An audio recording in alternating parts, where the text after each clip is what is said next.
Hey, this is Steven Brodsky from Cave In and Mutoid Man, and you're listening to The New Scene.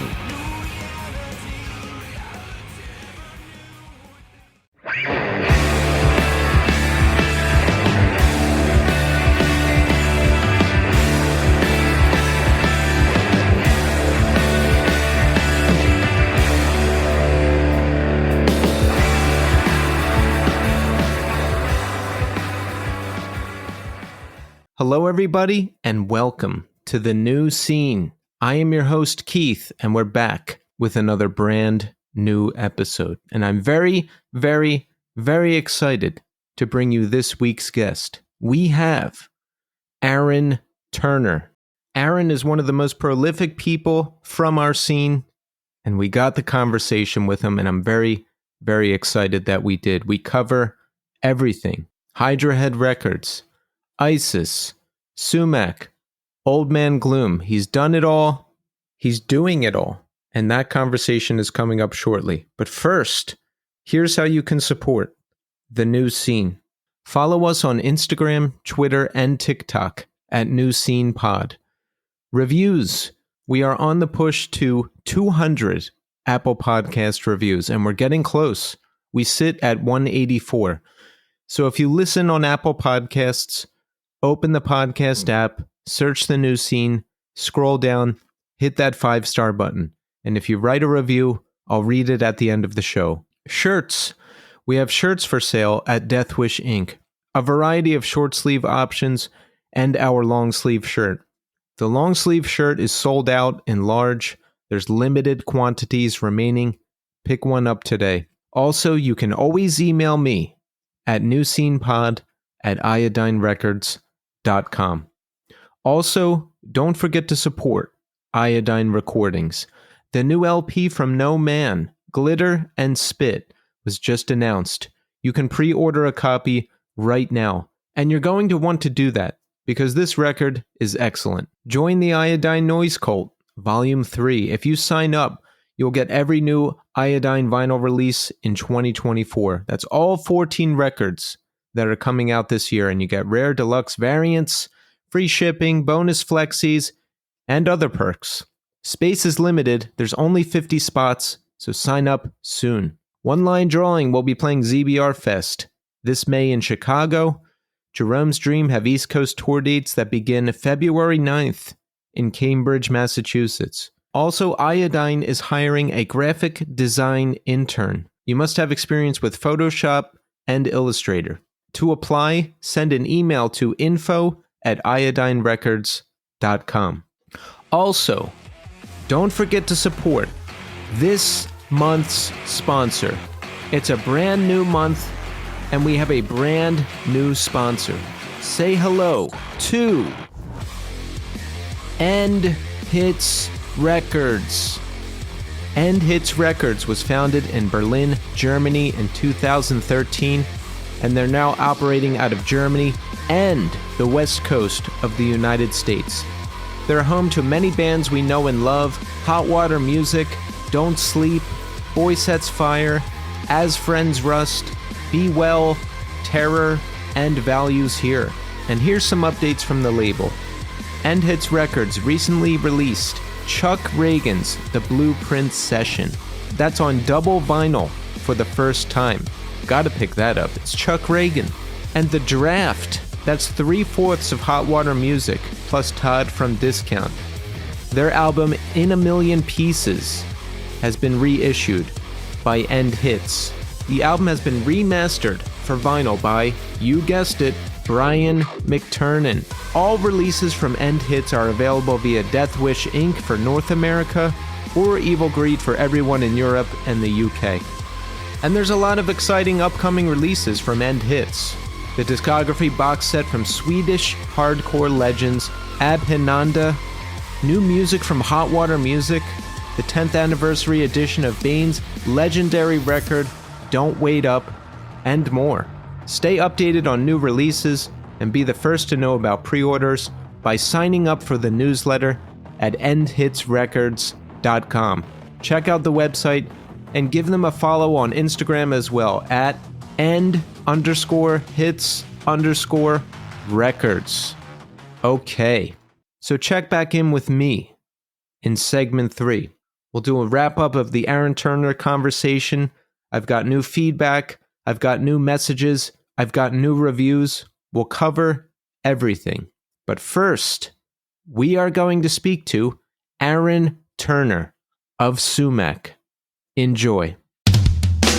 All right, we are here now with Aaron Turner. Aaron, welcome to the show. Thanks, Keith. Thanks for having me. Yes, Aaron, it's great to have you here. You know, the list of things you've done in your life is very long and very accomplished.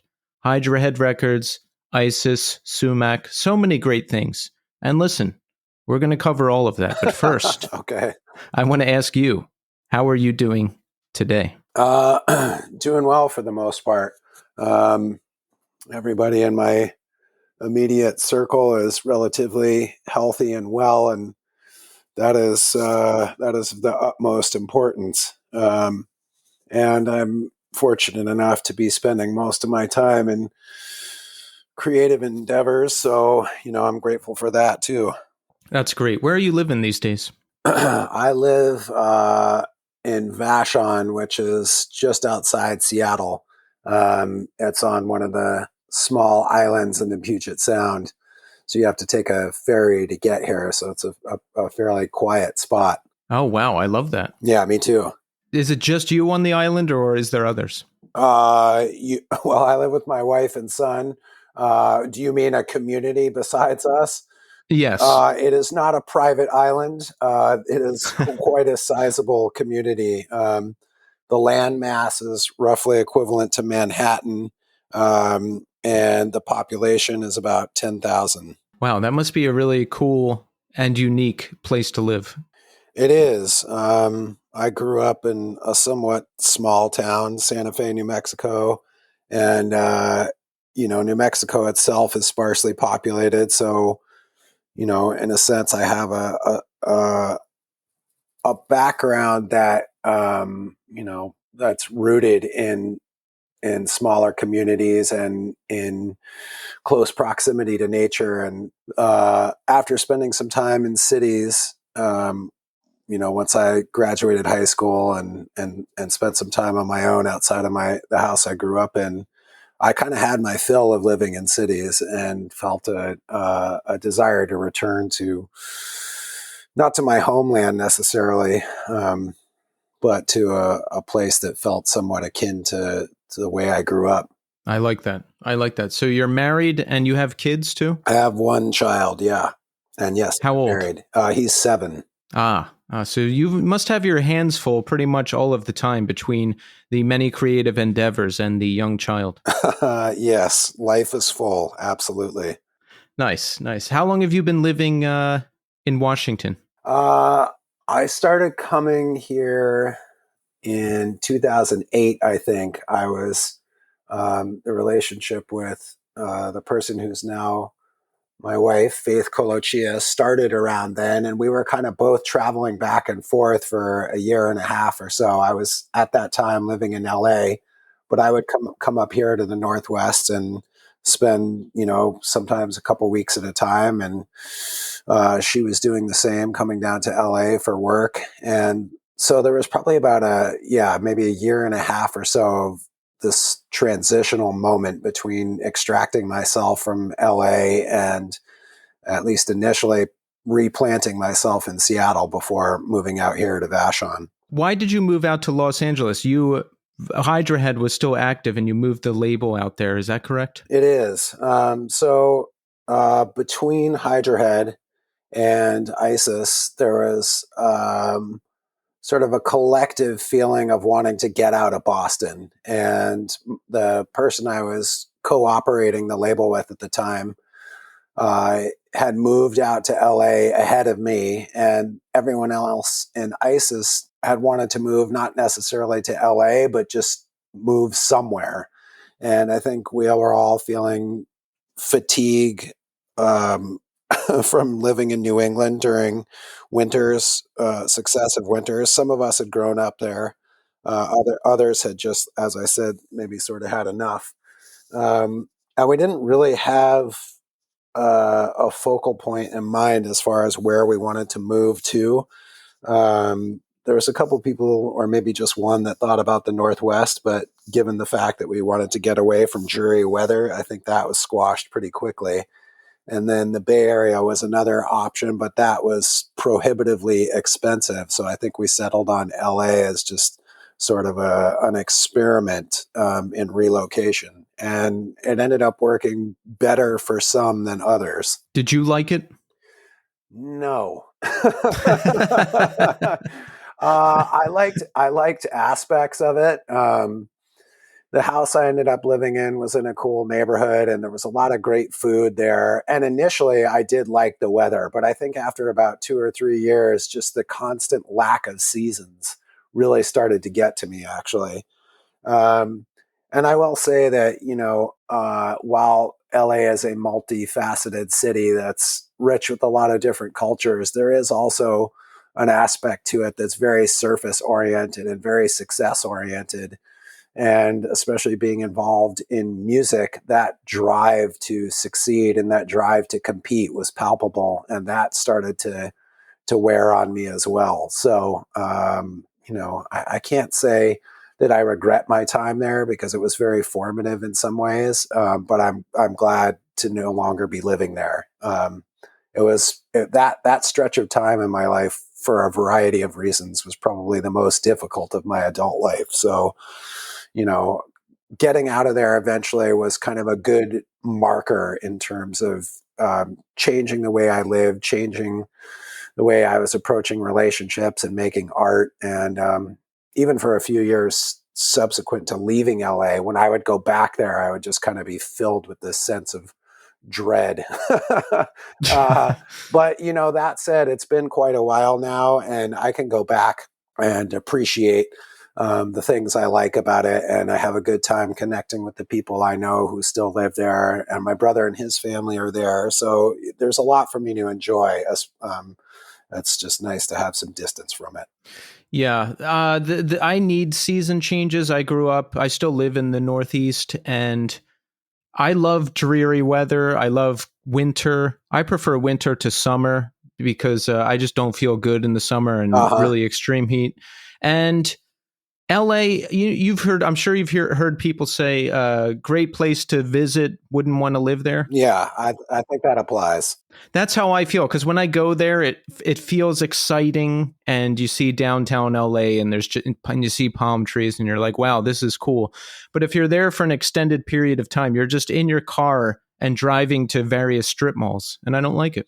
Yeah, and exactly what you just said is part of what ultimately was the thing that ground me down, was just being in the car, being constantly pounded by the sun, and not really being able to escape the city. Like even when I lived in Massachusetts, you could drive 20 minutes out of Boston and be in a really nice stretch of woods. And LA, I mean, you can go to the desert or you can go to the hills, but it's really hard to feel like you're ever that far out of the city.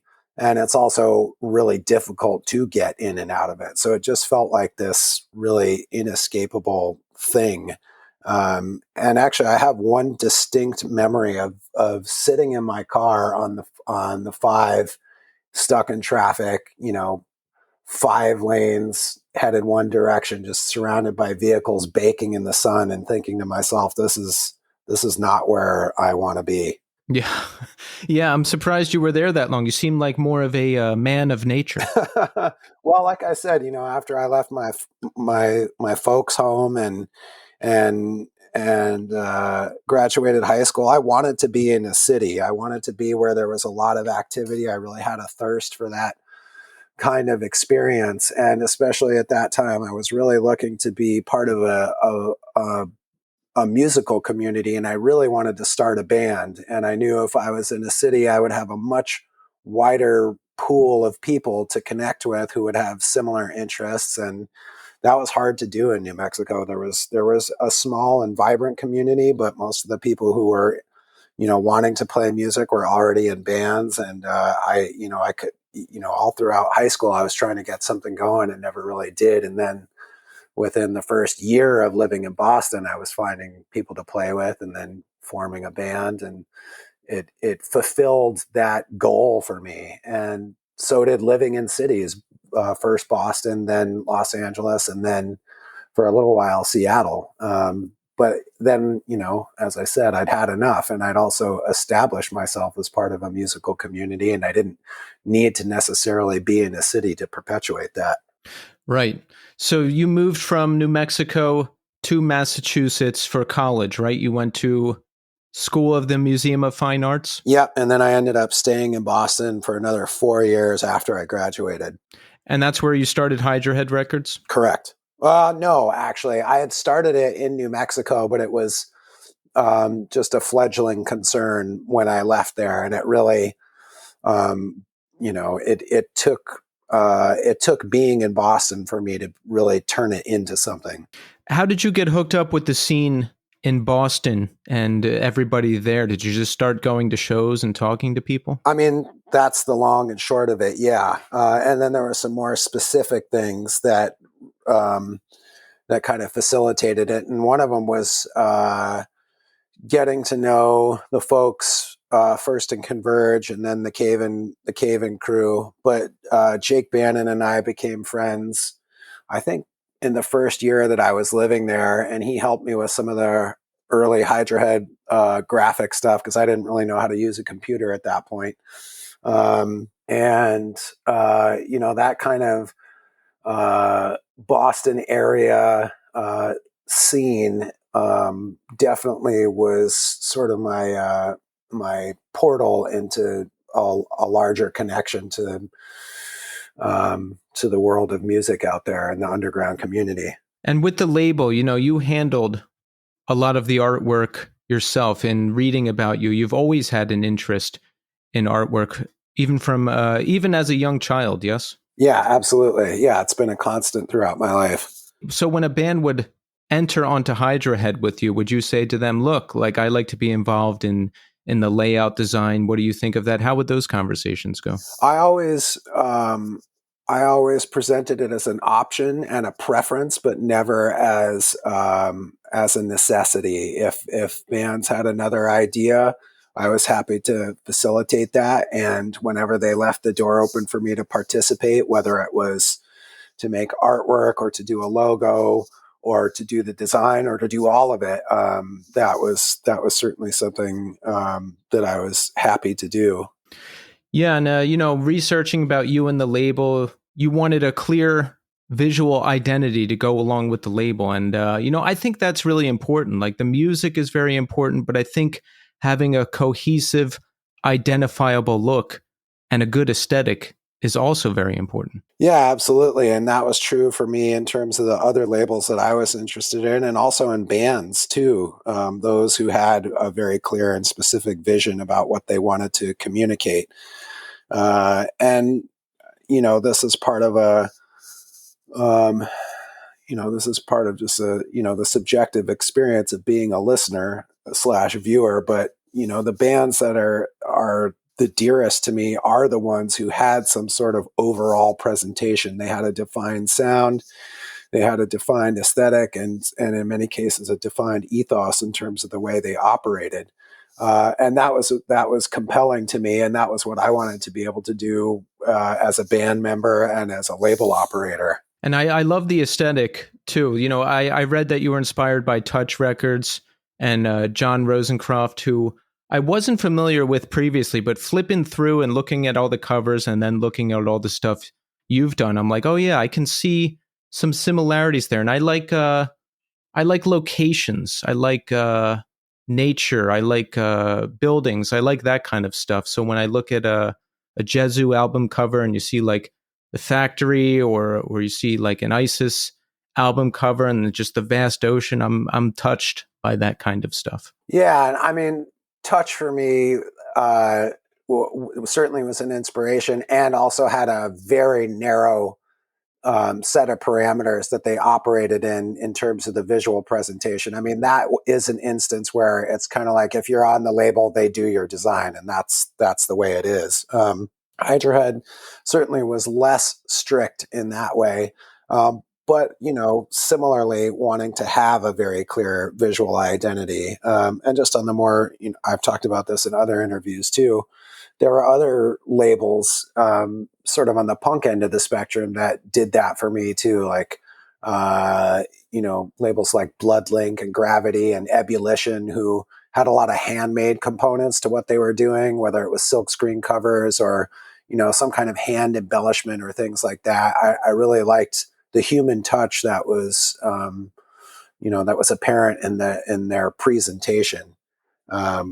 So whenever I encountered something like that, it was something that made me curious about who was involved and made me want to dig into their world. And it also was a point of inspiration for me to see how people were doing things, how they were,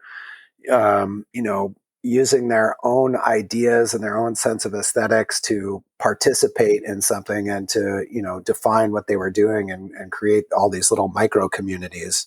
I like that. And in terms of the artwork, I think there should be some personality, some history, some story. I think adding all that into it just adds more to the whole package. Yeah, context is important, and artwork can certainly be a big time of that, a big part of that, and anchor it at a point in time too. I mean, of course, it's easy to deride some of the bad design choices that were made in mid to late '90s hardcore, but it also has its charm, and that's true of any era. You can look back at the things that were, maybe more timeless or and possess a true beauty, and then there are these things that people were trying that were experiments that ultimately really reflected that moment in time, for better or worse.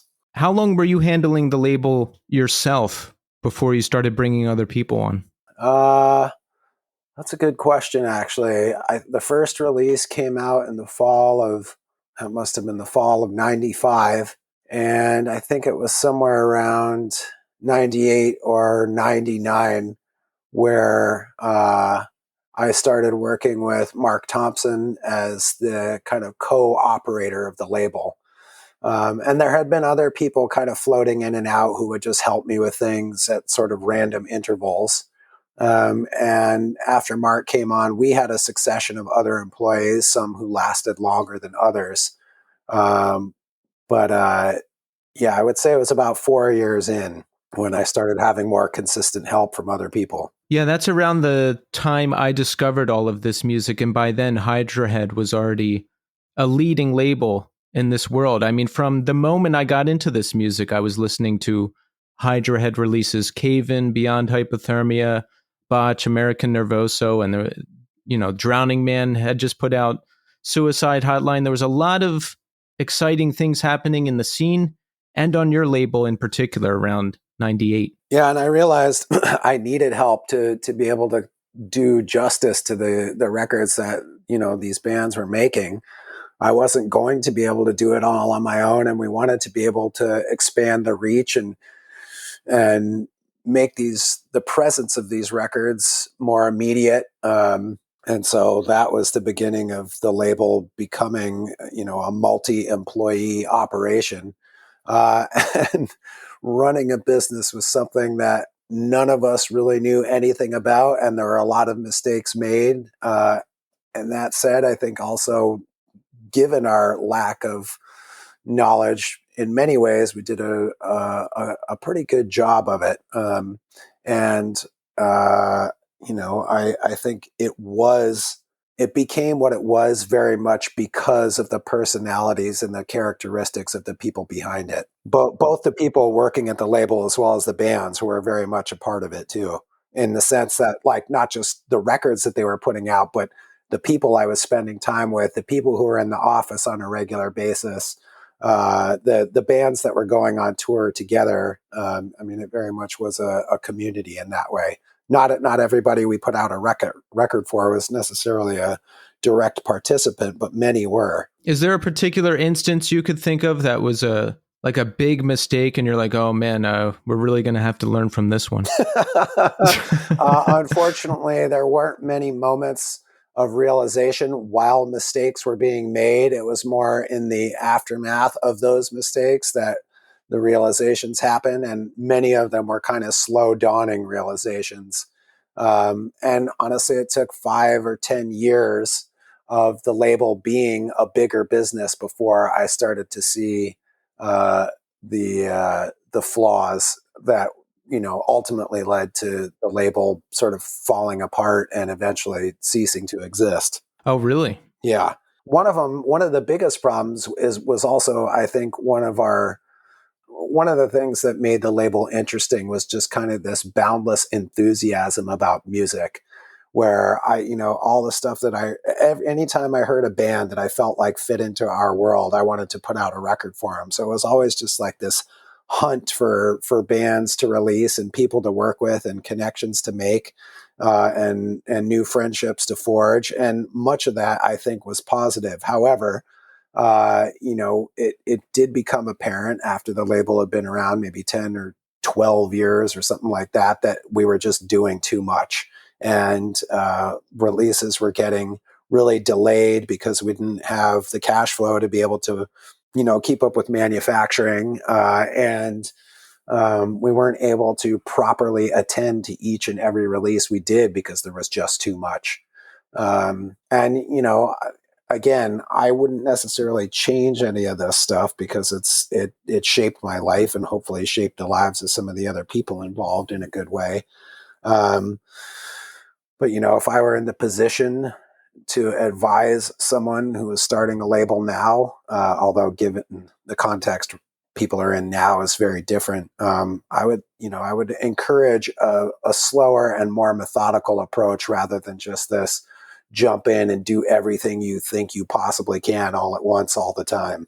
I see. So you didn't have an idea of like, okay, we can put out X number of releases per year and be okay. No concept of that. No, it was like, we would have a release or 2 or 3 that would sell really well, and we would get all this money come in from the distributor, and we'd be like, okay, we have this much money. Let's spend it all on pressing this, and this, instead of being like, oh, we need to have a reserve of money. We need to pace these things. There was no real, forethought or any kind of long view that was being discussed or implemented on a regular basis. How did Botch get on your radar? How did you sign them? I can't remember. I think I got their first 7-inch. I have been a lifelong record collector. Even going back to when I was in New Mexico, I was mail ordering a lot of records from small distros, and I don't remember when I got the first Botch 7-inch, which was Faction, I think. Was that it? I think so. Yeah, but I remember getting that and thinking it was kind of cool. And then they did the John Birch Conspiracy Theory 7-inch, and I was like, oh man, this is awesome. And they had that cover of O Fortuna on there, and I thought, this is a really interesting idea, and this band clearly has a lot of energy and ingenuity. And I don't remember what happened after that. I have a memory of holding like a dubbed cassette in my hand, and I think it was demos for American Nervoso, and being just really excited about that. But I don't remember if I had written them first or if they had sent that to us or how it happened.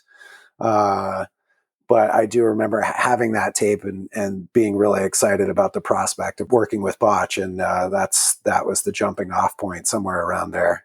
With them or any of the other many bands that you've had on the roster over the years, is there a time where, you just heard an advance of the record, what you were going to be putting out, and were like, wow? Because I'm just imagining hearing We Are the Romans for the first time before it goes out and just being like, wow, this is unlike anything I've ever heard before. This is going to be big. I never had any thoughts about whether something was going to be big or not. I mean, I think there were times where, I was hopeful that would be the case.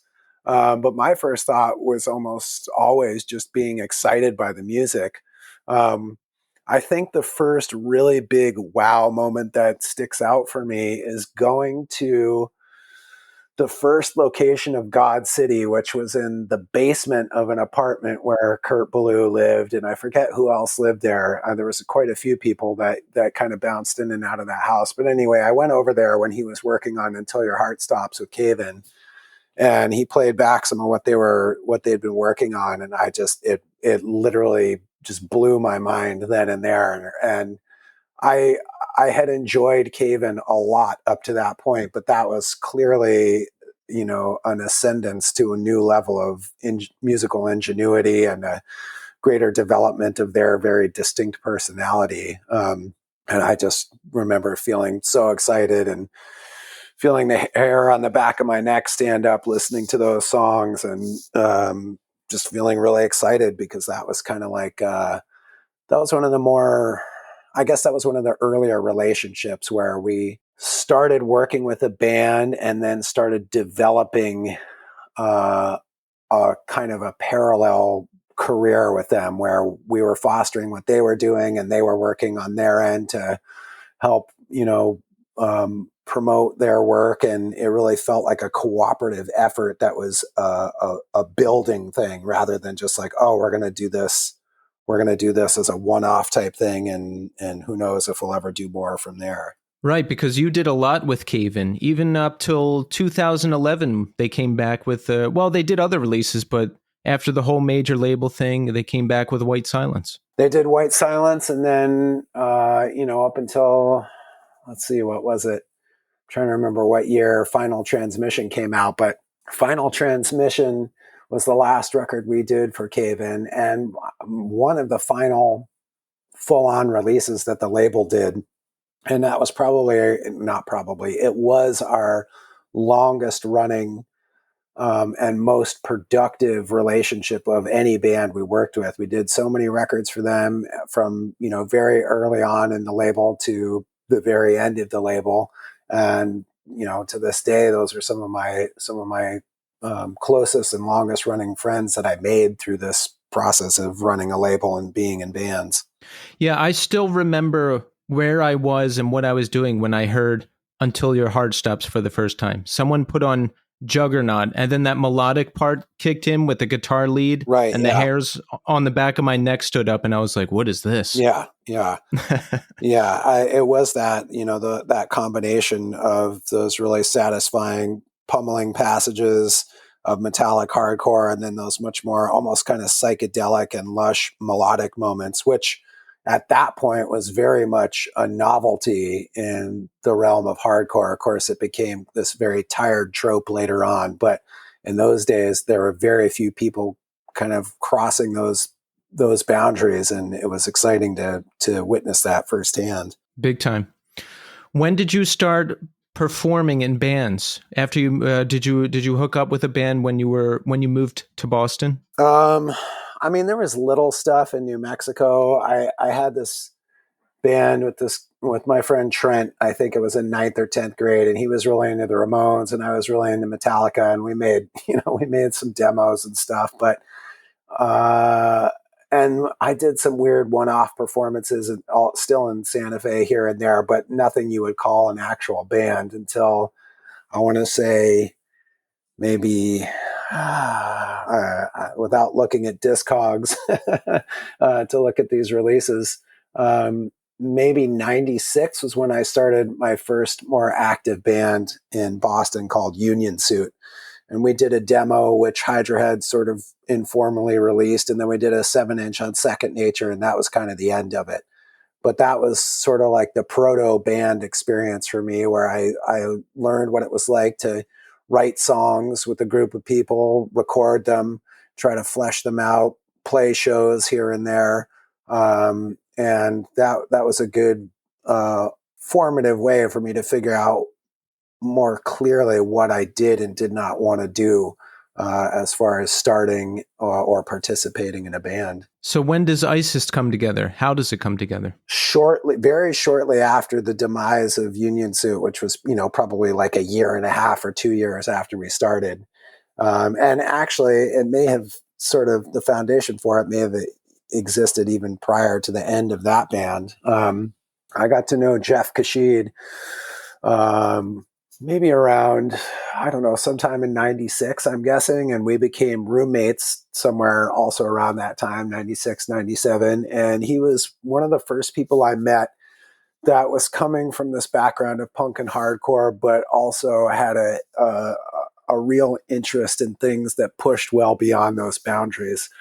And we had a shared love of things like Godflesh and Swans and Neurosis and Earth, and things that were, in some instances coming again from a punk or hardcore background or coming from a metal background, but really kind of expanding into other more experimental territories. And so it was, the beginning of ISIS was kind of forged out of those mutual interests.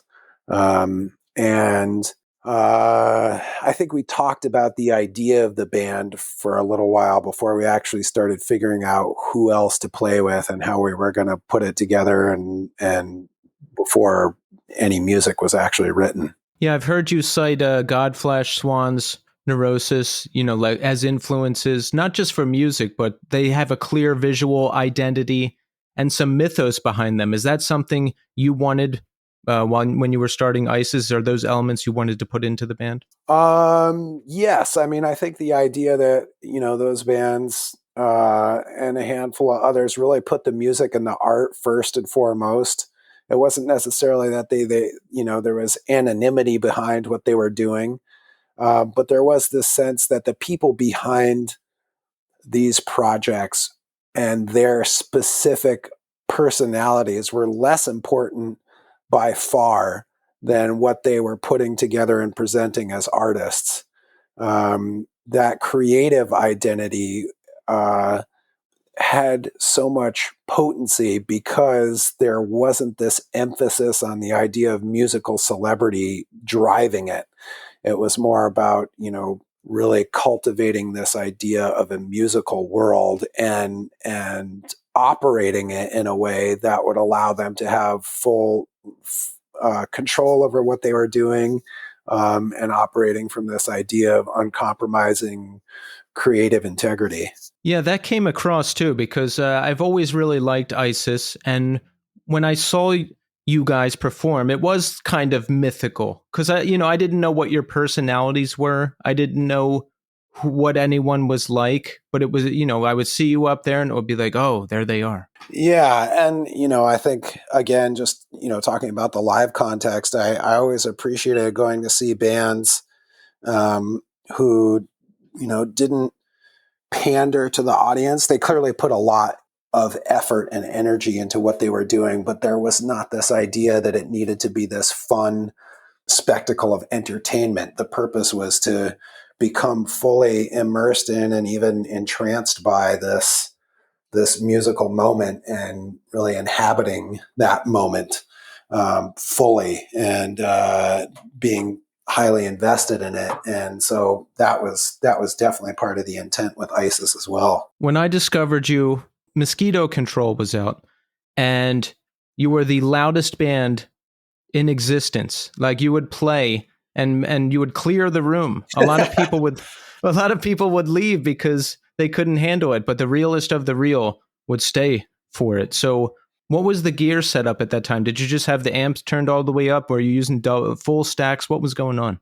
Volume and physicality was definitely a very crucial component. And that was something we talked about too. And also a part of those bands that we really liked was experiencing them in a full body way. I remember I Hate God too was another one where it was just like being completely overwhelmed by the physical presence of the music. Melvin's would be another one. I mean, we were going to a lot of shows back then, and I just remember being inspired every time where bands were just doing everything they could to completely overwhelm the listener. And that approach was really appealing to me. I felt like being able to feel the music in your body and being able to kind of shut down, the unquiet mind that's, sort of busy throughout the day, just kind of crushing it into submission was a really powerful tool. And so, there was probably a way in which there was like a bit of sadism in it, like seeing how much how much pain we could inflict on the audience, or maybe a masochistic aspect too, like how much could we ourselves take. And there were probably times too where the musicality of what we wanted to do suffered a little bit. That said, I did feel like it was important to play as loud as we possibly could, just to create that sonic density that would help us become, become unified through sound, and also just overwhelm the people who are willing to endure it with us. Did you have a lot of arguments with sound guys or venue owners? I mean, early on, not really, because a lot of the places we were playing were like, VFWs or, smaller venues where nobody really gave a shit. I don't remember really having trouble with it until we went to Europe for the first time, where dB limits are in some countries a lot more strictly enforced. And that was always a groan, where it was, we'd play somewhere and have these long protracted arguments with the house sound folks or venue owners or whatever, and in some cases ultimately kind of having to submit, at least during sound check, and turn way down, and then of course when it came showtime, turning back up again and suffering whatever the consequences might be. But I think in most cases we got away with it, and certainly there were bands who were louder than we were, and really pushing that. So we weren't at the most extreme end of that spectrum, though. Of course, we often wanted to be. Right. So Oceanic was a defining album for ISIS, and there was a change in sound for you as well. How did that come about? Did we get together and say we want to try something else? Did it naturally come out of the writing? I felt like most of what happened was just the process of evolution for us, where we didn't really want to have one record that sounded pretty identical to whatever had preceded it. And so there wasn't necessarily like this conscious effort to incorporate, this amount of quiet passages or that amount of clean vocals. It was more just trying to write things that felt compelling, and developing the songs as a group, with everybody's contributions, shaping the compositions as a whole. And I think that there definitely was like a push and pull amongst the members in terms of how people wanted to progress or move forward. And part of that was really productive. It was part of what strengthened the sound. And ultimately, it was also part of what eventually, I think in many ways, pulled the band apart. But that kind of creative tension is at the center of, a lot of bands, and not entirely uncommon. So I don't know. I think from the very beginning, and this goes back to my earliest conversations with Jeff, I think even before starting the band, we didn't feel content with the idea of just emulating the bands we liked. Of course, there was a degree of that, but what we really wanted to do was push ourselves and see what would happen through the process of ongoing experimentation to one degree or another.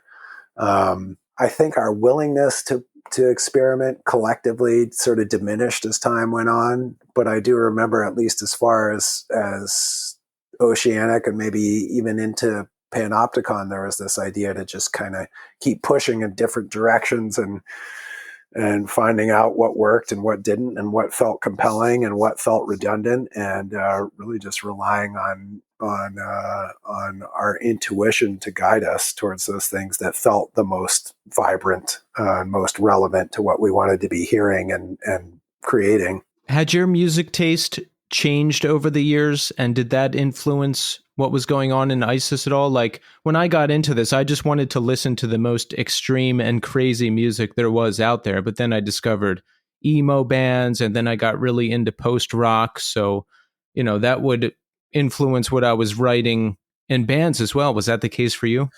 I think I've always been a pretty eclectic listener, and again, just going back to conversations with Jeff when we were roommates before we were bandmates, we were talking about some of the aforementioned bands, but also talking about the first couple of Today Is the Day records, where there'd be these really chaotic and really sort of angular passages that were metallic and abrasive, and then there'd be these moments where there were these really beautiful and unusual chord progressions with this kind of harrowed falsetto vocal over top, and just being really inspired by hearing that. Then, it also went into the realm of bands far outside of the heavy music trajectory. Low, for instance, I remember listening to a lot of their music and just appreciating the spaciousness. And there was a different kind of heaviness to that. It had to do with the pace of the music and what felt like a really potent atmosphere and kind of a deep melancholy or even sadness at the heart of the music. And that was certainly a part of it for us too, was just wanting to have music that was emotionally potent and not just music that was angry. Of course, that was there and that was relevant, but something that was more fully embodying the full human experience rather than just wanting to pummel people all the time. Did you do the cover for Oceanic? Where did the picture come from? My then girlfriend was enrolled in art school at that time, and part of her practice was photography, and she had some photos that I think she had printed at school, or maybe I'm not sure if she had them printed elsewhere, but whatever the case, I had already had a title for the record, and I had all the lyrical themes worked out, and I saw these photos that she had done, and that one in particular. And I scanned it and used a portion of it and colorized it just to give it the exact atmosphere I wanted it to have. And that's how it came to be. And that was often the case for developing artwork for ISIS as well as other things, was just listening to the music, listening to the lyrics, looking at art books, looking at art and photography by people who were friends of ours, or somehow we were connected to. And there was often just these interesting synchronicities that would happen where something would just land in front of my eyes, and I would know that that was the thing that needed to be the visual voice for whatever this musical project was that was currently underway. Right. Yeah, it's a great cover too. I'm personally fascinated by the ocean. It's like one of the last great frontiers on Earth, and just the vastness and everything. So I just sometimes go back to that record cover and I'm like, yes, this is perfect. Yeah, and I love those moments where things seem to come together that way. And I'm a big believer in just immersing yourself in your work, and whatever you encounter and whatever is happening to you at that moment in your life becomes, or and under the right circumstances can become part of the work itself. And when you are seeking an idea and you kind of intentionally put that energy out there, you will draw the things to you that you need to have to be able to sort of effectively and fully realize your vision. When do you sign with Ipecac, and does that make things easier for the band? Because up until that point, you're putting out ISIS records, right? Like, does it having someone else involved to do some of the work make it easier for you? Well, I think there's a slight misperception in the sense that though Hydra Head did release the ISIS demo, and we co-released Celestial in Europe, the first handful of things were done with Escape Artist Records. Well, Mosquito Control was, and then Celestial. Oh, that's right. And Second Nature did the Red Sea. So it was after those. Oh, and Neurot did Signal 5. So it was after that sort of array of different labels that we work with on the first couple of EPs and first album that ultimately led to us landing on Ipecac.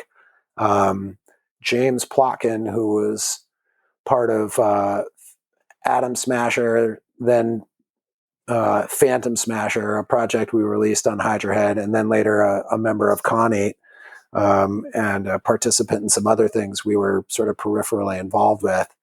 He went on tour as Phantom Smasher opening for Phantomus. And when he went out with them, I said, "Hey, James, do you mind passing some of these ISIS things on to Patton?"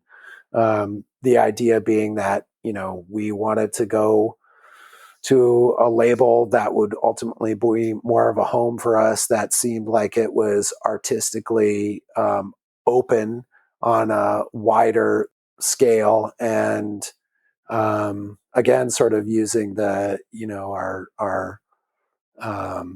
our interest in the bands who had inspired us as a guide. We sort of looked to the Melvins and saw that they were continuing to do a lot of releases with Ipecac, and we thought, well, the Melvins have kind of been through every conceivable label scenario there is, and if they are entrusting Ipecac with their work, it must be a pretty good place to be.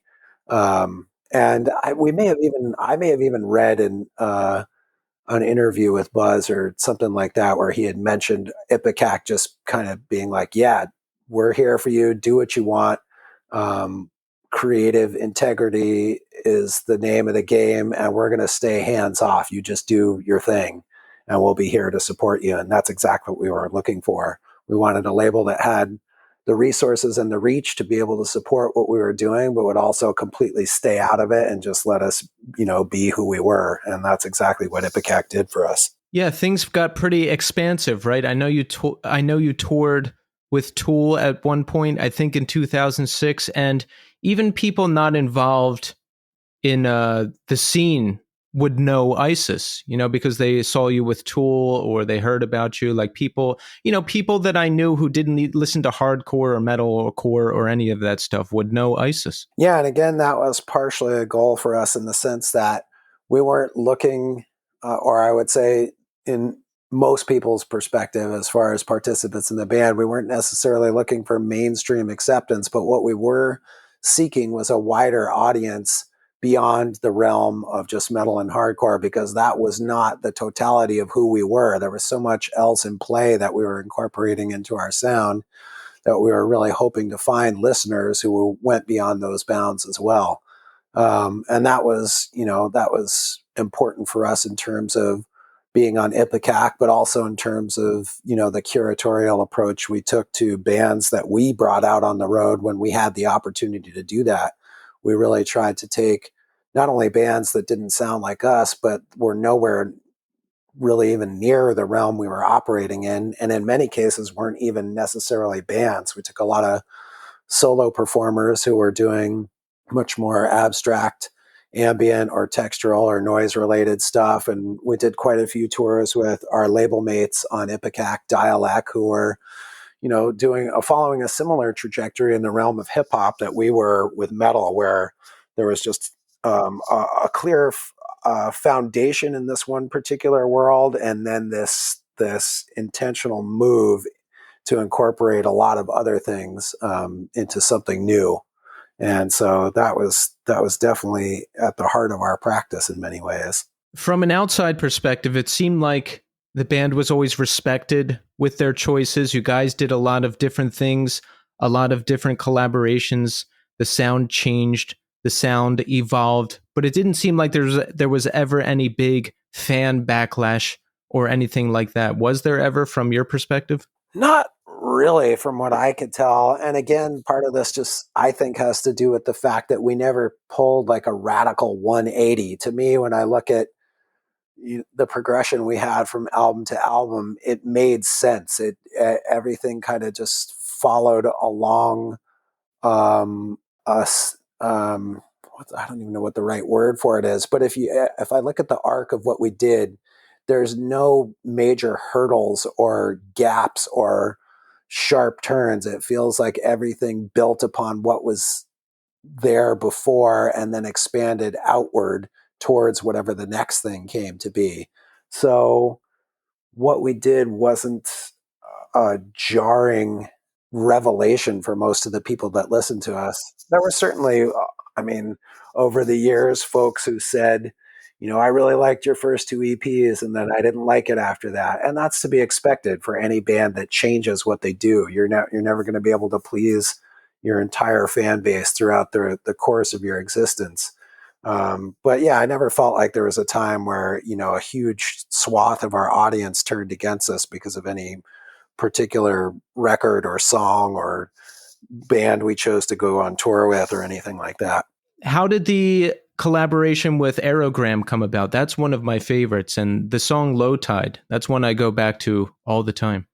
That's a good question. I don't remember exactly how we got to know those guys. I do know that Concurrent, the label that was doing that Fish Tank series, was kind of suggesting artists to pair with each other, and it was their suggestion that we work with Aereogramme.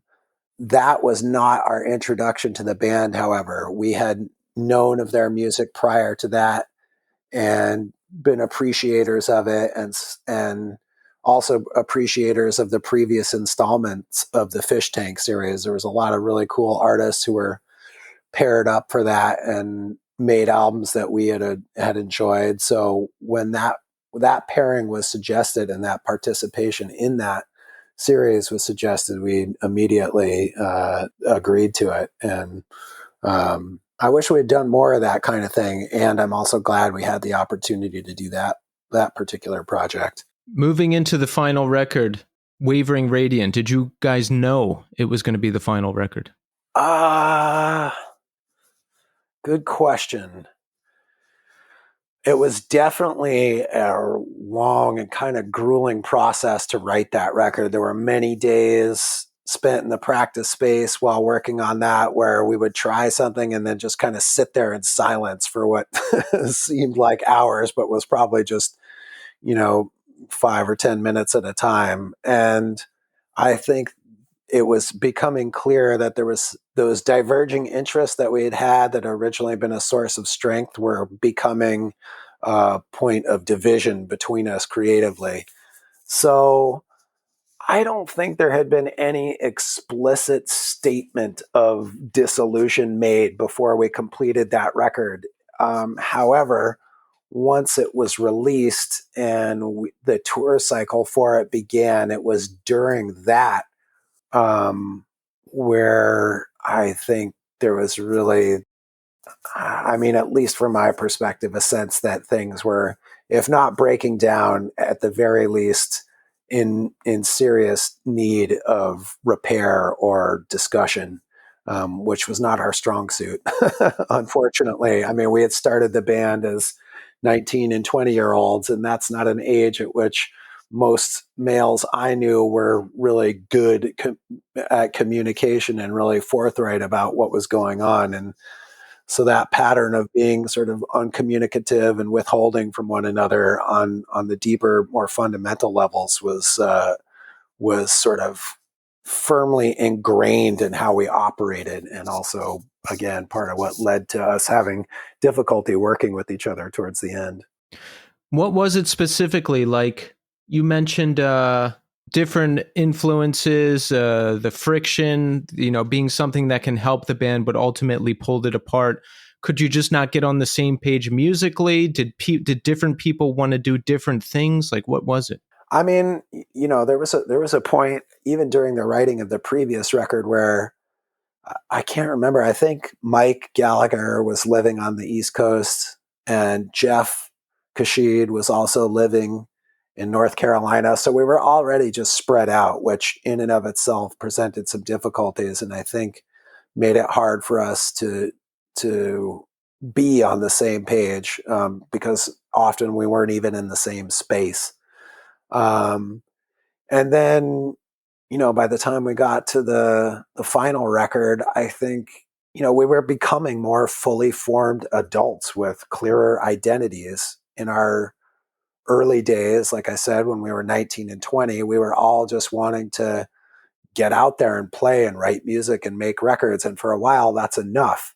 And then I found, at least, getting into my 20s and 30s, that I really needed more than just doing the thing. There had to be something that felt like it was really nourishing my life and nourishing my creativity. And I felt like that was increasingly rare in the context of ISIS. And again, I look to the way in which we communicated as a big part of the problem. I think if we had been able to, if we had had the tools to be able to speak more openly with one another and talk about how we were actually feeling, talk about what our actual artistic aspirations were, it may not have necessarily prevented the ultimate breakup, but at the very least, it would have lessened a lot of the tension that contributed to it. Um, and I don't know. I mean, it's hard to say that it's hard to pinpoint one specific thing as being the cause for our dissolution. But if I had to, I would say it was that inability to openly communicate. And, that's at the heart of any good relationship, whether it's a band or a marriage or a friendship or a business relationship. If you can't speak openly with the others involved, you're not going to be able to come to a consensus about what you should and want to be doing. Right. It's still hard. I'm 41 now, and it's still hard to communicate effectively in the way you should, and especially in a band context, because, factions form and people get ideas, and this side is saying this and this side is saying that when it might not be the truth. And if we could all just get together and say, like, hey, here's how I'm feeling, it would be okay. But it's really hard to do that. And I'll still fall into the old pitfalls sometimes. Yeah, absolutely. And again, part of that is just the culture of being raised as men in the 80s and 90s. It's like that was not encouraged by any means, and No. and in many cases disparaged. So there was a lot in our own programming, from the families we came from to the communities we were a part of. And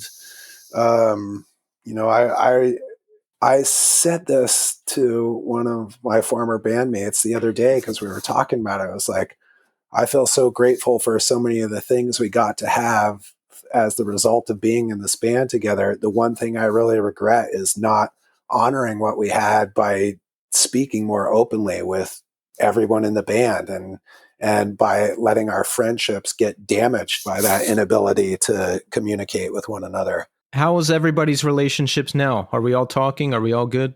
Yeah, and it was never super acrimonious. I mean, there was definitely a lot of hurt, even before the band broke up, and I think that there was definitely people who hoped that the band would continue and wanted it to continue, and then there were other people who were really struggling, and so that made it tricky.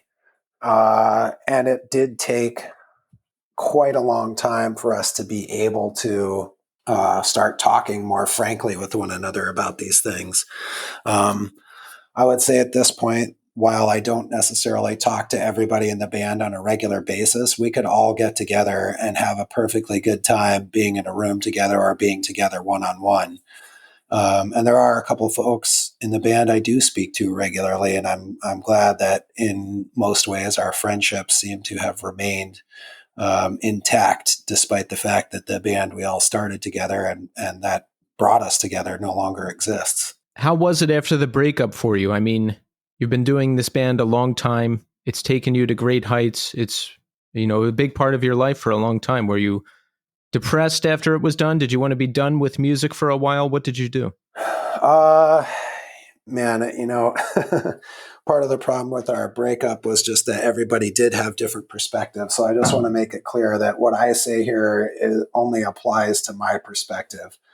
For me, I felt like what I wanted to be doing creatively was kind of at odds with what I was able to do within ISIS. So for me, at least creatively speaking, it was kind of a relief to be released from that and to feel like, so much of my time wasn't being dominated by ISIS, because, we were a really active band.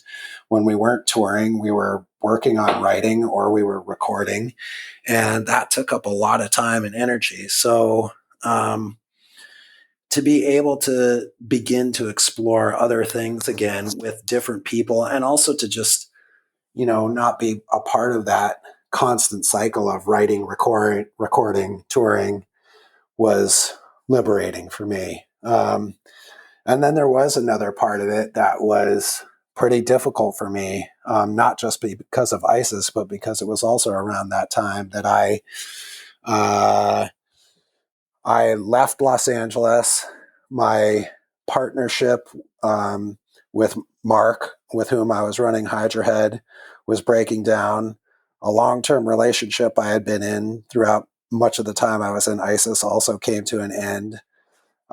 It was like a bunch of things for me really radically shifted. And I had a period of time where I was both relieved and excited about the future and also completely unmoored in a way because I didn't have all these things around me that had sort of kept my life on this very specific trajectory. And in retrospect, that's exactly what I needed. I needed a time to kind of reassess and rebuild and shift and have the time and space to shift my perspective about what I wanted to be doing and what I needed to be doing.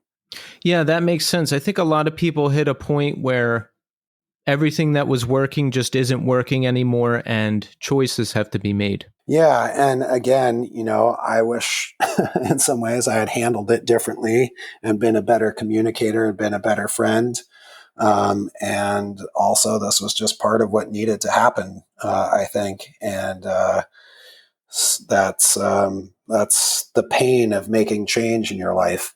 So with Sumac, your current most active band, I've read that there will be a lot of improvisation with the songwriting, and you want to think less about what it is specifically you're creating and just be more in the moment. And that makes sense because for a long time, you're tied to ISIS, you're working with the people in that band, you're on a label, you're on the album cycle, we've got to record the record, we've got a tour on the record. And then on the other side of it, you have Hydra Head Records going on. So you're tied to releasing the records and approving things and working with your partner. So it would make sense that you want to take a different approach with Sumac. Is that accurate?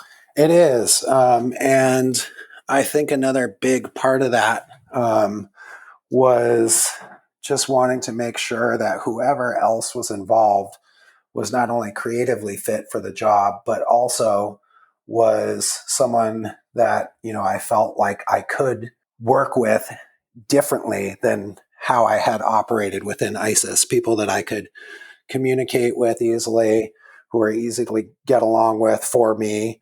And so I spent some time thinking about all that, who I wanted to play with, what I wanted the sound to be, and how that was all going to work out. And again, that was a very different way of thinking about starting a band. Whereas with ISIS, it was really just like, okay, here's the sound I want to have. I want to play. I want to tour. Let's do it. And with Sumac, it was more like, okay, I need to be able to integrate this band into the kind of life I already have and want to continue having. And so there needs to be a more, I guess, holistic, life-oriented approach to doing a band rather than just starting a band and making that the focal point of my whole life. How does it work with songwriting? I've read that you'll work on some stuff by yourself and bring it to the other people in the band, but also that there will be some improvisation. And, some of the songs can reach 20, 25, close to 30 minutes. So how does that work with improvisation? Do you go by feeling like, okay, I'm going to repeat this riff 20 times? Nope, that doesn't feel like enough. Let me do it 30 times. Like how do you know when it's enough? How does it come together? There's not always a clear sense of what is or isn't enough. I think part of the point is to be able to exist within the mystery of creation as it's unfolding. Sometimes it's not always clear whether something is good or bad, and being able to remove that piece of judgment from the process is pretty crucial. I think it just allows for a different kind of experience between the players and the music itself. That's not to say that we don't have an interest in making something that ultimately we can perceive as being worthwhile. But what it does mean is embracing the willingness to not always know exactly what you're doing. And within that, being willing to sometimes take things in a direction that might not always be where you intended to go, and embracing success or failure along that line of trajectory. That's interesting. Yeah, it's a great way to do things. It's got to be scary, but very fulfilling, right? Like with these conversations, I have the best time when, to a degree, I throw away any kind of blueprint that I want to follow, and I'm just in the moment, and I move from one thing we're talking about to the next, and I don't think about where I'm going to go. I'm just in the moment. I mean, it sounds like you kind of take the same approach with the music in Sumac. I think so. And I think what you mentioned just a moment ago about things being scary is important too. That's not to say that I want to be in a constant state of fear or stress when I'm creating. However, I do think that the willingness to embrace uncertainty and to live within that uncertainty is very crucial to me as a creator. Being always knowing what's going to come next, and being able to have a very static way of operating is, for me, creatively nullifying. And so setting up some parameters that allow for that kind of exploration and allow for the unexpected to have its own space within what you're creating is fundamental to being continually engaged with what's happening.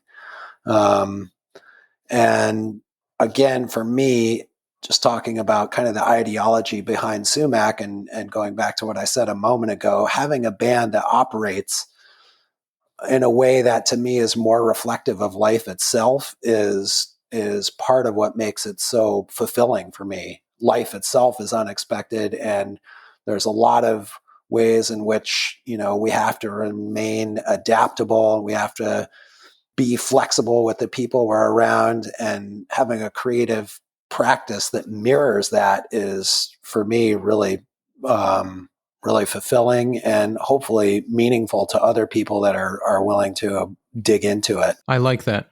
I read a quote in regards to Sumac where you said you follow the intuitive path of emotional communication, right? You let your emotions guide you to decide what's going to work or what's not, or where you should go.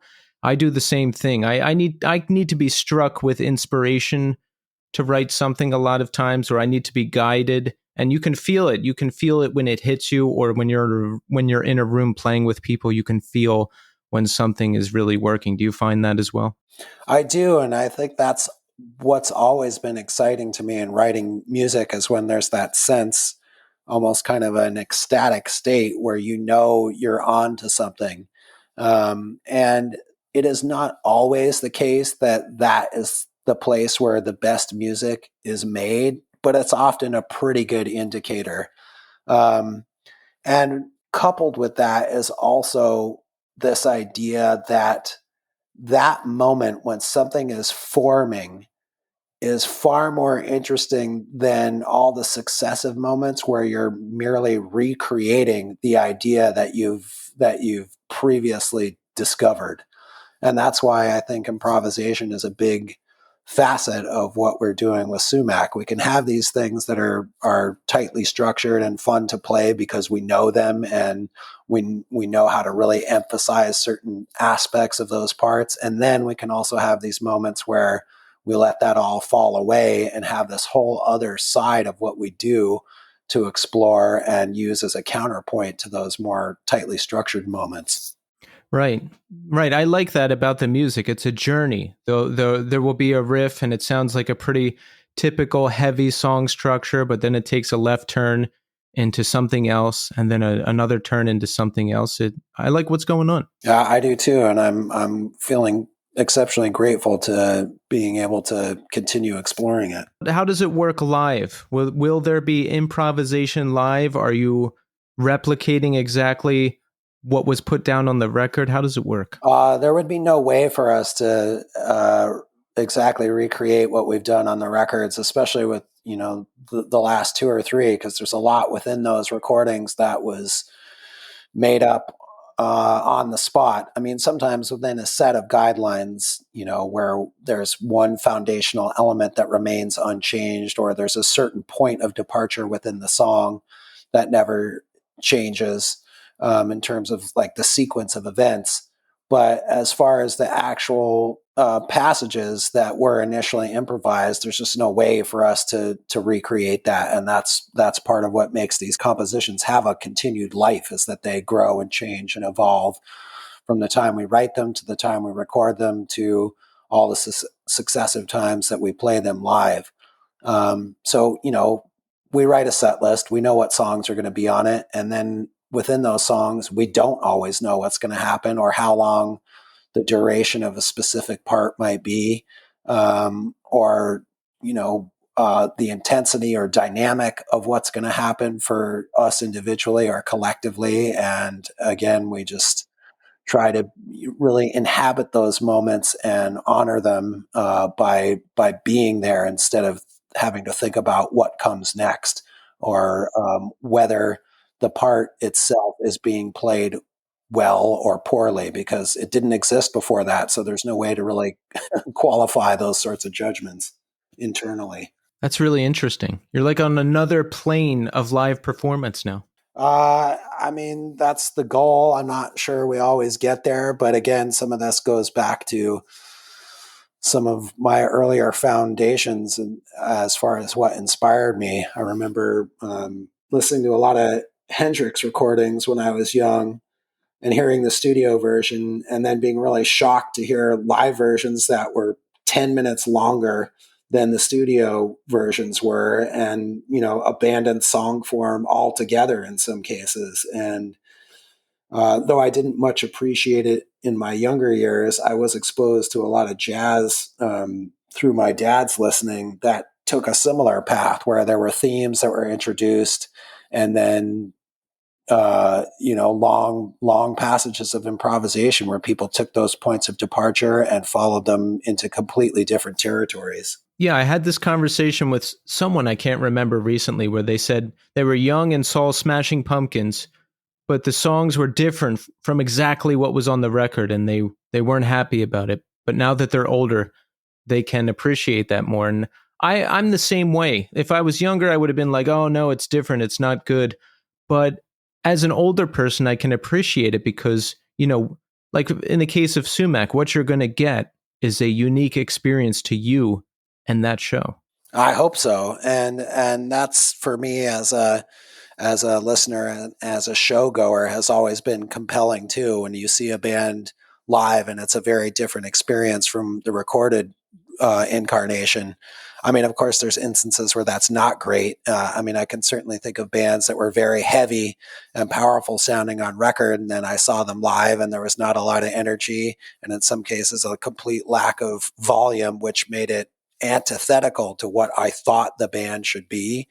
But in most cases, if a band was willing to embrace a different kind of energy live, as long as it seemed like they were fully invested in what they were doing, that was always compelling to me, and remains so. Tragically, Caleb Scofield passed in 2018, and that was a huge blow, obviously, to his family, to his friends, to the scene, and even to people like me, who I didn't know him personally, but I really felt that because Cave In is one of the bands who got me into this music in the first place. So when did you hear about his passing, and how soon do you start talking to everyone about the benefit show? I don't remember the conversation about the show specifically, but I knew within 24 hours of him passing that it had happened, and the conversations from that point with the members of Old Man Gloom and Cave In was daily. How was it talking to your bandmates in ISIS again, and talking about getting back together for that show? I mean, obviously it's difficult because everyone just lost their friend, but I imagine there was it was strange too because you hadn't played together in a little while. I think in most ways it was really a no-brainer. I mean, beyond Caleb being a person that we had toured with, he was a good friend, a co-worker, a roommate for many of us. And so our lives were completely interwoven. And we knew his family. We knew Jen and his kids, and being able to do something for them felt like a good way not only to help them and to honor Caleb, but also as a way to process our own grief over his passing. There's a certain powerlessness over death that has to be acknowledged, and then there are also the ways in which we do have a choice as far as how we choose to process that. And by coming together as a band and also coming together with so many other people who were close with Caleb, that felt like this really important thing to be able to do while we were all in the midst of this, the trauma and sadness of his death. Did you ever talk with Isis or Old Man Gloom about doing anything more after that show? With Isis, there were, because we had kind of opened that can of worms, there was a little bit of discussion, but I think we made it collectively clear going in that this was just a one-off. As far as Old Man Gloom goes, we've never really shut the door on our activity together. It just remains open. We do it when we feel like it, and we all have other things that take up a lot of our time. So, we really just view Old Man Gloom as an opportunity to hang out with each other and have fun when and where we can. Right, because Old Man Gloom has never been broken up, but there has been long periods of time where everyone was busy with other things. Cave In busy with that, you busy with Isis, but you've certainly come back together over the years to play when you can. It's the longest running band I've ever been a part of. I would think this marks 25 or 26 years of intermittently writing and recording records and playing shows. Wow. Yeah. Well, let's talk about what we've got coming up. Now, Sumac has some live gigs coming up in February, correct? We've got some in Boston and some at St. Vitus in Brooklyn. Yep, that's right. Just one in Boston and then two in New York. And Sumac just put out a record last year that was a collaboration with KG Hino. Yep, correct. So we want people to check that out, right? Yeah, and we've got another one, a full length of our own that we finished this fall, and I actually just finished and turned in the artwork this morning. So that'll be coming out in June. And this year marks 10 years as a band for us, and we're not really looking at these shows as anniversary shows necessarily, but we did realize after we had booked them that this is kind of like the first set of shows we've done after being around for about 10 years. And we had played some shows in 2023 around here where we were kind of going back to some of the earliest material we'd written, and had enjoyed playing those, and had been fun to play those for people that maybe had never had the chance to hear them before. And so we're kind of doing a little of that with these shows coming up, but also playing some new stuff too. So it feels like this nice way to look at how we started and where we are now, and also kind of open up the door to this new record we've done, that we'll be sharing with folks in a few months' time. Excellent. Looking forward to that. One more thing I wanted to ask you. What happened with Hydra Head Records? You mentioned earlier, your business partner, his name is Mark? That's right, yep. You mentioned earlier there was some difficulties with the label and perhaps Mark. What happened with the label? It just got to a point where debt had accrued. A lot of business mistakes had been made. The relationship between Mark and I had crumbled, and my ability to run a full-time label that served a lot of the bands that we were working with on a really functional level had kind of ground to a halt. And so I decided, after a lot of internal dilemma, that I really just needed to put it to bed and give these records back to the artists and move on with my life and allow them to move on with theirs. So it's definitely bittersweet. And there's ways in which I wish it could have gone differently. But again, it's shaped my life in so many important ways. And I feel so grateful for all of the good stuff that came out of it, that I'm just happy that it existed as it did, and that it allowed me to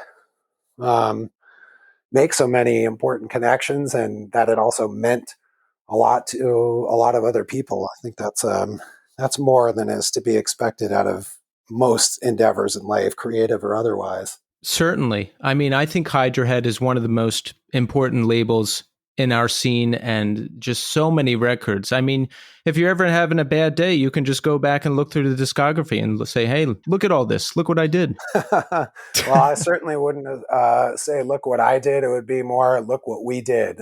But yes, I do feel exceptionally grateful for it, and it did honestly entirely shape my adult life in so many ways. From the friends I have to the person I married to the having a reason to have a practice as a visual artist. There's so many things that I would not have been able to do if it weren't for that. How's your relationship with Mark? Do you still talk to him at all? I don't, and we haven't spoken in probably about 10 years now.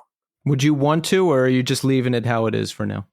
I don't know, man. I mean, he and I were really good friends, and then there was a lot of hurt there, and I don't know what good that would do. I really tried to reach a point in my life where, I honestly wish everyone well, and wish for people to have peace and life in their own lives. And that does not always mean that I want to have contact with those people. So, I do wish him well, and I hope that he has love and peace within his life. And who knows, maybe someday we'll be able to connect again. But for the time being, we're on our own separate trajectories, and that may just continue to be the case. Right. We just have to stay on the path we're on for the time being. Yeah. Well, Aaron, I want to thank you so much for taking the time to come on the show. I've been listening to you since I got into this music. You've just done so much great stuff over the years. I really appreciate you. So thank you. Well, thank you for taking the time to do this and being a supporter of so many of the things I've been involved with. I appreciate it.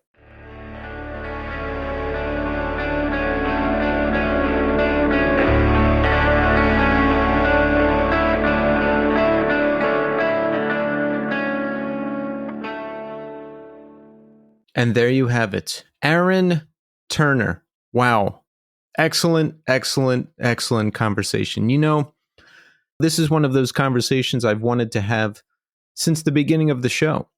I may have even reached out the first year we were doing the show, as I did to many people, but we weren't there yet. And I'm so happy that we had the opportunity to get Aaron on the show. Easily one of the most prolific people from our scene. I'm a huge ISIS fan. I have been since Mosquito Control when I first discovered them. And then I fell off for a bit because, I don't know, I was listening to other stuff. And I heard Panopticon and fell in love with them all over again. I was there for their last tour with the Melvins. I think that was back in 2010.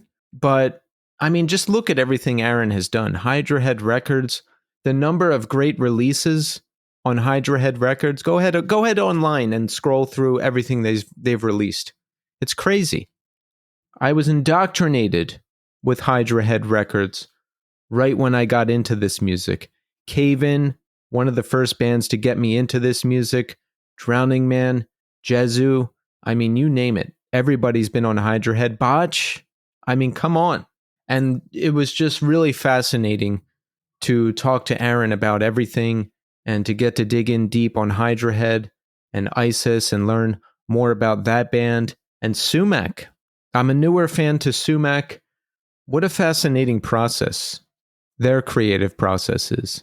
I mean, to just throw away typical song structures and be in the moment and improvise. And if anyone can do it, they can. Look at who's in the band. Aaron Turner. We've got Brian Cook from Botch and other bands.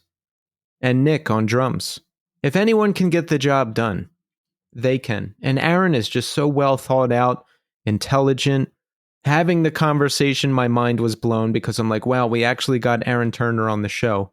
And then going back and listening to it again when I was editing the whole thing, I was like, he's just so well thought out. And this is one of those episodes where I pretty much just went through and edited the whole thing in one shot because it was so good. I mean, there's not enough great things I can say about Aaron. And again, just really thrilled that he came on the show. And I did buy a ticket for that upcoming Sumac gig at St. Vitus. I don't know if any of these shows are sold out yet. Sumac will be performing February 16th at Arts at the Armory in Boston, February 17th at St. Vitus in New York. That one might be sold out because when I went to get tickets online, I didn't see that listed. February 18th, St. Vitus, New York City. That's the one I'm going to. Can't wait to see them. Imagine doing improvisation live. I'd be too afraid to do that. I can barely play my own songs live. Wow, I'm really excited for that show, and I'm really excited to see more from Aaron and Sumac. So thank you so much, Aaron, for coming on the show. Great conversation. So let's check in, huh? How are we doing? Now, after being sick for almost the entire month of January, I am back. I am not sick anymore, and I am back to the grind. I was in the studio last weekend finishing up recording another song for my new band. So we've got about 2 songs done with 3 more to record. And then I'm going to shop it around to some smaller labels to see if there's any interest. And then we'll get a release date set and we'll launch the band. I think as soon as we have the set ready to go and mostly recorded, I'll try to book some shows and maybe just get the Instagram going. You know, I want to get this thing going. I'm excited for you all to hear what we've been working on. So that's coming. The show is really busy. We just had our biggest month ever, and I hope that continues to grow. There's a lot of great conversations coming up that I'm excited for all of you to hear. Some unexpected ones too. So it's going to be good. And I built in a week off from the podcast to just relax. And I had all these great thoughts in my mind of stuff I was going to do. And I pretty much just did nothing except lay around all week. But I guess I needed to do that. You know, I was like, oh, I'm going to play all these games and watch all this stuff. And it's going to be crazy. But I didn't do any of that. I just sat around and worked on the podcast. But it was nice to have some time off from not being in a panic about researching guests and listening to whole discographies and all the work that goes into each of the conversations I have on the show. But I'm setting it up so that I have a day off this weekend, and I plan to do nothing but play video games all day. We haven't talked about gaming in a while, so here's what I'm playing. I've been playing some Warzone 3. Now, I do enjoy it. I've been playing Resurgence solos. They'll drop you on a little piece of the new map, Urzikstan, and it's, it's Resurgence solos. And I won 3 games last weekend. A couple games I had like 6 kills and didn't get killed once. I felt like a pro.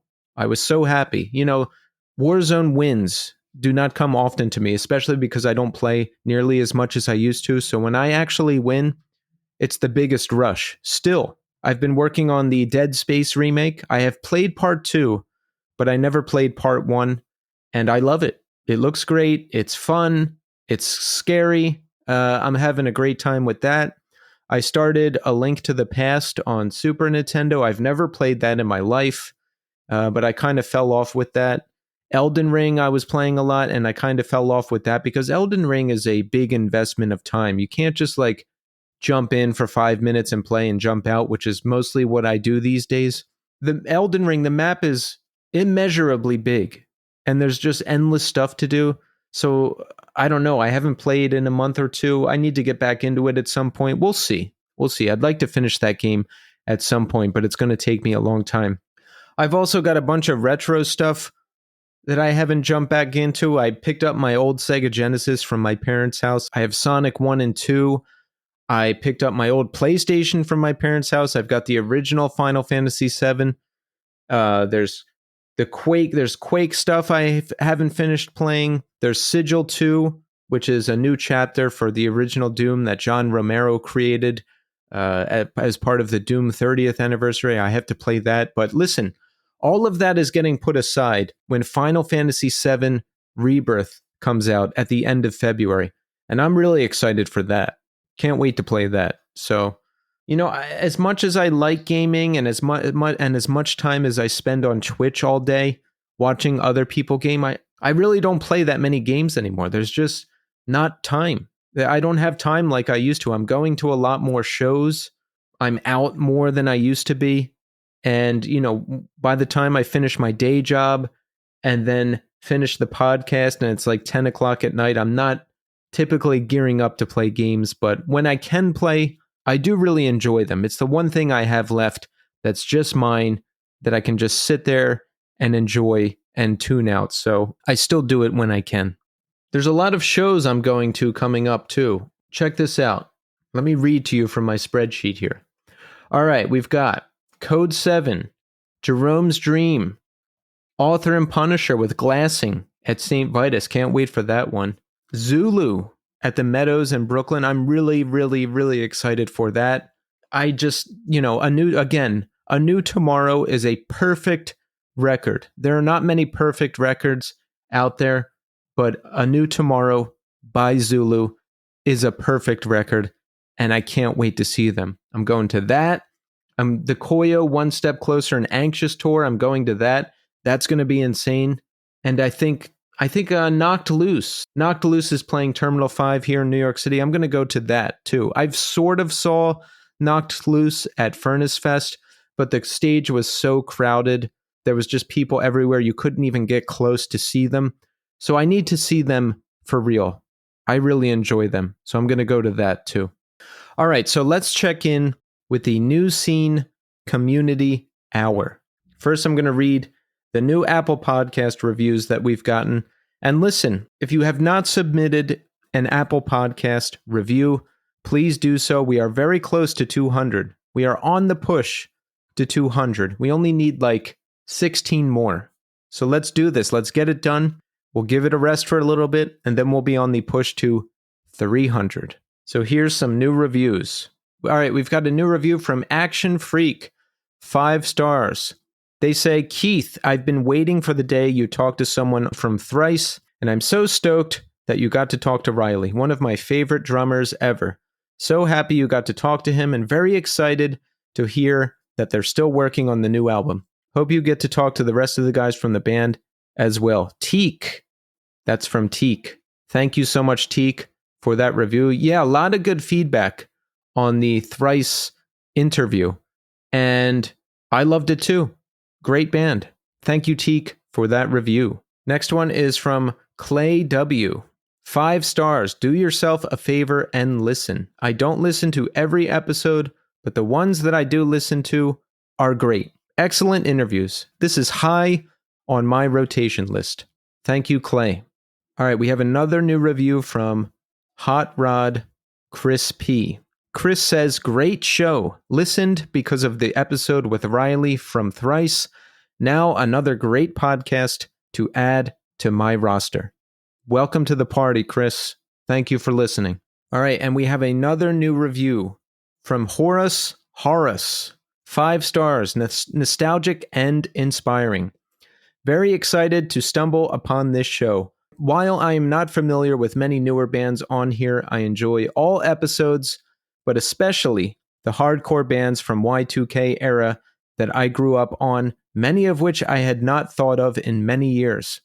These episodes leave me surprised that the artists are still around, thankful for the time I spent participating in the DC hardcore scene as a performer and fan, and inspired to write new music or at least noodle around on my bass. Love this. Thank you for the stories. Thank you, Horace. Thank you. That's all of our new reviews, and again, we're close to 200. Write a review, hit the 5-star button. It's an easy way to support the show and not spend any money or take up too much of your time. I got a couple of nice Instagram messages too. Todd Breeden on Instagram said, the Riley episode introduced me to your podcast. Just finished the one with George Clark earlier. Really enjoyed them both, and I'm looking forward to going back through the older ones. Todd, welcome to the new scene. Thank you for that. Oh yeah, a couple people messaged me about the Thrice interview and mentioned here that he had another band called Less Art. And look, I'm going to be honest. I didn't know about the band before I spoke to Riley. From all of your messages, I got turned on to Les Art, who put out an excellent record called Strangled Light in 2017. I've since gone back and listened to that. Les Art has Riley from Thrice and members of Curl Up and Die and Kowloon Walled City, and it's really good. Check it out. Sean McDonough wrote me and said, "Hey, we are big fans of the podcast, and we're trying to figure out the intro song. Any help?" Yes, Sean, happy to help out with that one. The intro song is my short-lived 2018 band. It's called The Basement Year, and the track is called Uncomplicated. You can find the EP on YouTube or Spotify or your streaming service of choice. It's a 5-song EP. And Sad Dad's Club on Instagram sent me a message that made my day last week. They said, "Hats off to you, eloquent conversationalist on a truly sterling podcast. You are so knowledgeable, kind, sincere, and engaging with your guests. I can say, without a shred of hesitation, that you, Keith, host the best music podcast that I've ever heard. Thank you for all of your hard work and sharing this with the world. It is appreciated." Thank you, Sad Dad's Club, for that message. I read that on the way to the studio last week when I was going in to finish up a song, and that really put a smile on my face. So thank you. Really, really nice message. We got a ton of good feedback on last week's episode with Meha Shami from No Man as well.